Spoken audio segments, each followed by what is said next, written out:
Hi, ElasticON. How's everybody doing? We doing good? Woohoo! Great.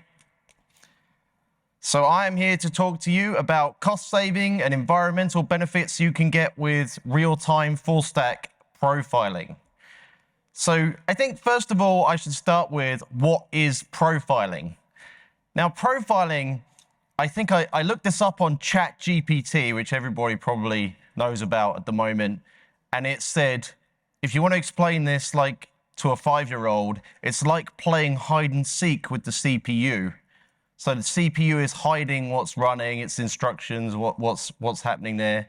And what profiling does is it's trying to show you what's happening on the CPU. So it'll tell you about all the functions that are running, it'll tell you about the call stack, and it'll tell you about how long things are taking and how long things are running on the CPU for. So that's what profiling is. By the end of this presentation, I promise you, you're going to have a good understanding of profiling and how Elastic does it. We're going to talk to you a little bit about why you should care about profiling. And we're going to introduce our solution to profiling, which is the Elastic Universal Profiler. Now, there's been a convergence of 3 major trends in the software industry at the moment. One of them is that the Moore's law has started to kind of plateau and die off a little bit. So you're not getting twice the speed up from your CPUs every couple of years anymore. It's starting to slow down. The benefit you get from hardware is significantly beginning to slow down. And we actually could be very well approaching the limits of what we can actually achieve. I mean, somehow they keep eking out more performance, but how long is that going to go on for? So all that terrible code you wrote, you were relying on the next generation of CPU to make that code actually run efficiently. You can't do that anymore. The second trend that we're seeing in the marketplace is that there's been this movement from people creating software that then runs on somebody else's computer, right? Or runs on your desktop. People are writing software to provide services over the web now. For most vendor solutions, that means vendors are now not selling software for customers to buy. They're running SaaS, software that runs in their own cloud. And what that means is it changes the economic dynamics, because now the hardware costs and the compute costs become part of the cost of goods sold. Or in the public sector, if you're actually providing a service, instead of in the old days where you might have sold the software, or not even sold the software, but given the software to somebody else to run, now you're running it in your own data center with your own servers. And so it costs you more money to run that software than perhaps it did in the past. And the third thing is that everybody's moving to the cloud. And what the cloud does is it changes the economics. No longer do you spend a lot of money up front using CapEx dollars. You have to, convert to OpEx and perpetually spend money based on a consumption model of some sort. And what that means is that any compute that runs in the cloud now, you start to see immediate dollar amounts piling up as you compute stuff in the cloud. So 3 trends that really are conspiring to make it so that efficiency is important again. We actually care about the efficiency of our software now. And, it's a bit of a sweet spot, because I used to do software development, and one of the things I used to love was, tuning software or finding nasty performance problems and getting into the problem of trying to optimize that code. I remember I worked for ING Bank, and we had to upgrade our solution to work on WebSphere 7, and we saw major slowdown, and actually investigating that problem was really exciting. I really enjoyed doing that. So it's interesting to developers. It's technically interesting. It's also economically interesting because, the bean counters can see that the amount of money that you're spending on software will go down if you profile that software and find out where your most expensive lines of code are. And it also benefits the whole world by lowering CO2 emissions. So how could you optimize compute efficiency, reduce wasteful computation, identify performance benefits, and also measure the dollar impact of a pull request? Well, it converges on this idea of continuous profiling. And Google have been up to this for years. Google have been doing continuous profiling across their entire enterprise stack for many, many years. And they came up with this originally because, somebody in the C-suite asked, what is our most expensive line of code? And nobody had an answer to that question. So they went out there and they turned on continuous profiling of all of their code across the entire Google estate. And what they were able to do then was they were able to go and look at that particular piece of code and give that to an intern to optimize, for example. So some of the new people coming into Google's graduate program could then be given code to optimize. And they saved millions of dollars in the first couple of weeks of just turning on continuous profiling of all their code. Now, one of the things that's interesting here is there's this widespread misconception about observability. Now, if people haven't come across observability yet, observability is the ability to see what your systems are doing and answer questions about their state. So, is my system up or down? Would be a good question for observability. Now, typically what that means is that you take metrics, logs, and traces, and you put them together in the same place, and you start to be able to see data about where transactions, which systems a transaction has transacted on. You can see how long those transactions took, and you can see any log messages that occurred, and you can pull all of that stuff together in context. But there's a missing piece, because metrics and traces provide a macro level visibility for a system. It uncovers the known unknowns. And logs, they will often cover the known knowns of a system, the things we know. In combination, they will help developers answer the where and the when questions. But what continuous profiling does is it enables us to answer the unknown unknowns, the things that we did not know that we did not know. So it will expose little bits of our system that did not perform optimally, that we had no clue, no idea about. Now, there's three types of continuous profiler that I'm seeing out there in the marketplace today. The first is profilers that operate based on instrumentation. So you've probably seen APM solutions out there that profess to do profiling, and they often do that through some kind of instrumentation. So that's one way that we can do profiling. Another way is there are vendors out there that will take profilers for different language runtimes, like a C++ profiler or a Java profiler, and kind of bundle them together to create a solution that can profile different language runtimes. But there's a whole new way of doing this that has popped up in the last few years thanks to the introduction of eBPF into the Linux kernel.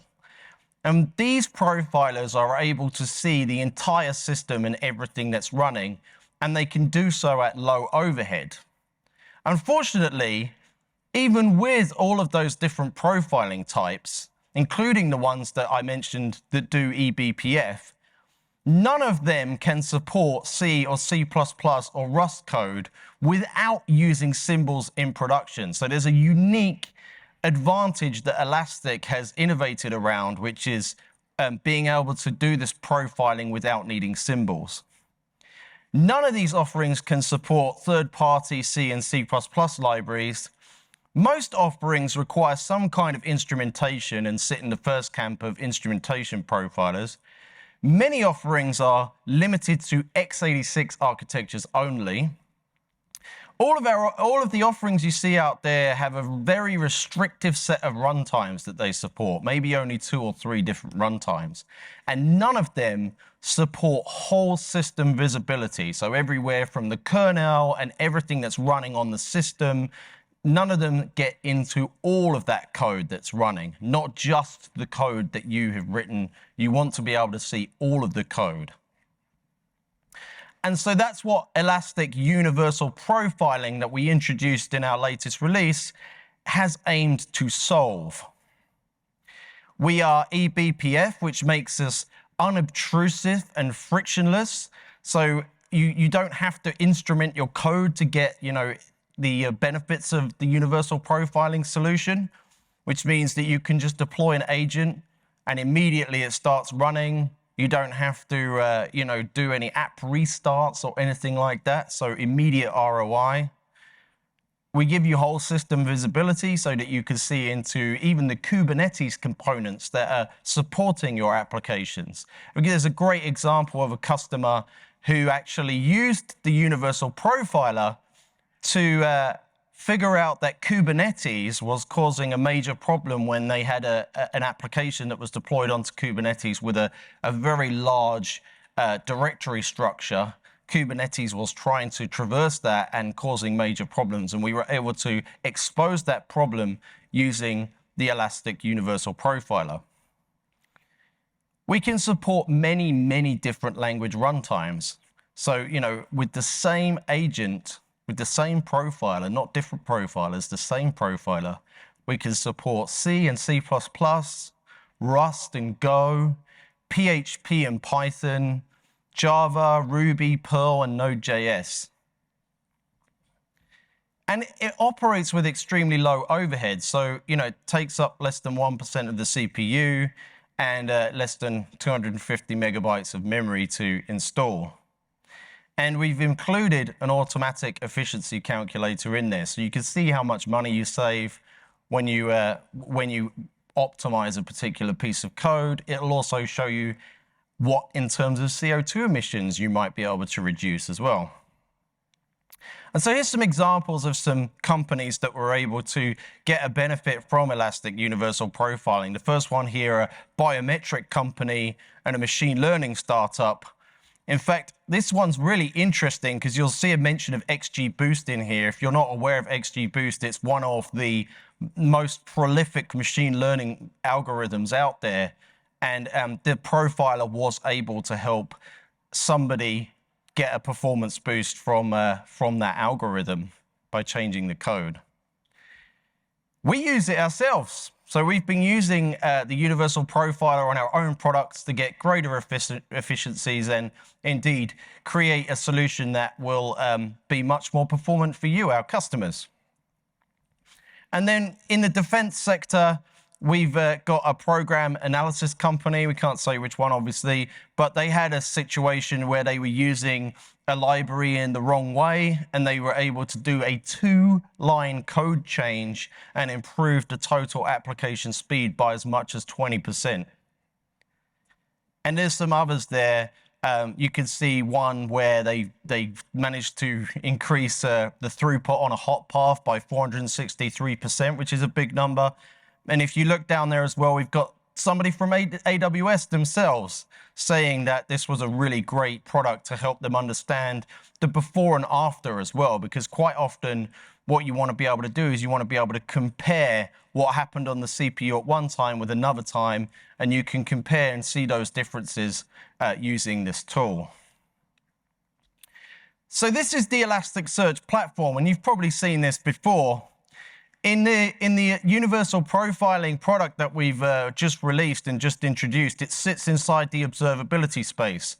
It all runs on the same platform, Kibana, Elasticsearch, it's a single platform. So that's true of the Universal Profiler as well. The data is written to the Elasticsearch data store. So it's one platform. Everything's fully integrated into Kibana. It's not like you have to install a different tool somewhere and go and look somewhere else. Everything is part of the Elasticsearch platform.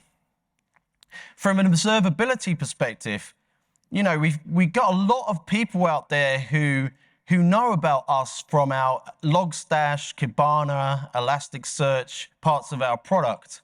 Many people are not aware that we do all these other things. So you have a look up there, we've got APM, infrastructure monitoring, logging, synthetics, RAM and mobile, and now we just added continuous profiling.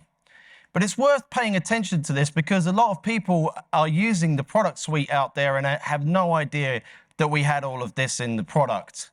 In particular, I want to point out that our APM solution has grown dramatically in the last 3 years. So if you're not looking at application performance and understanding, where your applications are causing problems for your users, you really should be looking at APM to try and, identify those performance bottlenecks. So I'm going to do a quick demo. I'm going to show you a little bit about a Python service that I've got over here. You can see here, this is the first thing that you will see when you fire up universal profiling. It's right down here in Kibana, as you can see down here on the left-hand side. And the first thing it's going to do is, because it's running in a container environment, it's running in a Kubernetes environment, you'll see a list of all the containers that are running in that environment. And so you can then start to have a look at, well, which containers are causing me to have the most problems with CPU. And in this example, you'll see that it is our hashing service that is taking up the most amount of CPU from our Kubernetes environment, of all the containers that are in our Kubernetes environment. So what we want to do is we want to have a little look at that, and we'll get a little more granular. Now, what this is going to do is that the way continuous profiling works is it's always taking profiles of the CPU all the time. So we can aggregate that up to the container level and see how much CPU a container is using, but we can also get a bit more granular and actually look at specific individual snapshots that we've taken from each profile. And so this is every single profile that's been taken over this time period. And if you look down here, you'll see bits of code that have been running. And this is a useful view if you were really wanting to get that granular, where you wanted to see individual profiles and you wanted to see, which profiles were taking up the most amount of time on the CPU at any one point in time. But one thing that I want to see is out of all of these profiles that have been taken, in all the methods that have been ran for each of these profiles, what are my top 100 methods causing problems on the CPU? And I could do that over here in this functions view. So here we can see on this functions view that the myHash function method is taking up 38% of the CPU, which is pretty significant. And then closely followed by that, we've also got this getItem method that is taking up 40% of the CPU, but perhaps not as frequently. So we can see these are very slow functions. Now, one thing that's useful to be able to see is it's useful to be able to see this in the form of what we call a flame graph. And the reason for that is because I can then see how one function calls another function, which calls another function. I can actually see the call stack in context, and I can see the proportion of the CPU that's being taken up by those function calls. So over here, I've got, various different functions and how much CPU they're taking up. Down here, I can see that getItem function that was there on the other screen. And if I click this show information window on here, and I click on that getItem function, I can see how much CPU time it was taking, just like I saw on the top 100 there. I can see how many CO2 emissions it's been essentially responsible for. So this function has been responsible for emitting about 0.1 pounds of CO2, or 72 pounds of CO2 a year. And it's cost us about $84. Now, I know from my experience with this code, I've had a look at it, all it's doing is reading in environment variables. And the purpose of this piece of code is to do some hashing. So if it's taking 50% of the time to read in environment variables, and it's only doing 50% of the time actually hashing stuff, I really think that seems like a lot of waste there, just reading in environment variables. It definitely looks like a piece of code that needs some work to make it more efficient. So you can see there exactly what it looks like in Elastic. You can see how we calculate CO2 emissions and things like that. So it could be very useful for your environments to go and see what is your most expensive line of code and how awful for the environment is their code. All right, so that's the demo. Thank you very much.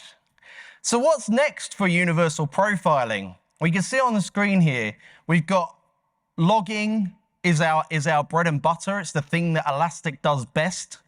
We want to make sure that that's fully integrated into the profiling aspects that you saw there. So you can go from logs to profiles, perhaps the other way around from profiles to logs. We haven't quite got .NET Core profiling done yet, so that's on the roadmap too. We're doing open telemetry tracing integration for profiling. And my favorite one that's on here is actually this profile guided optimization. I like this a lot. So there's this trend in the industry, I've seen this quite a lot. It came up on Hacker News just the other day, where what people are doing is that they'll compile a piece of code, they'll run it with a profiler like the one that you just saw here. The information that the profiler gives out can be used to recompile the code in a more efficient way. And so this actually happens a lot at the moment. The other day I saw somebody had done something where they improved the efficiency of their code by 30 to 40% just by running the code with a profiler and then recompiling it based on that information. That's all you had to do. And so that's something that we want to put into this product as well. So that's universal profiling. Thank you so much, everybody, for joining, and I hope you enjoyed my presentation.